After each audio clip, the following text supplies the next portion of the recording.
உங்க நிம்மதியை கெடுக்கிற நெகட்டிவ் ஆட்களை சமாளிக்க இதோ 7 வழிகள். முதலாவது, எல்லைகள் உருவாக்குங்கள்.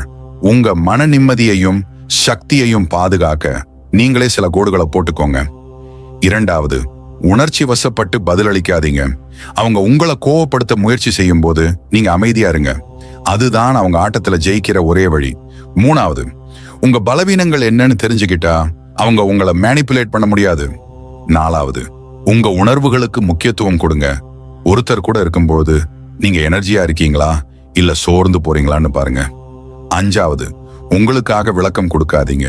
புரிஞ்சுக்காதவங்க கிட்ட உங்க நியாயத்தை சொல்ல தேவையில்லை. ஆறாவது, அவங்களோட பழக்கத்தை புரிஞ்சுக்கோங்க. அவங்க ஏன் இப்படி நடந்துக்கிறாங்கன்னு தெரிஞ்சா நீங்க அவங்க ஆட்டத்துல மாட்டிக்க மாட்டீங்க.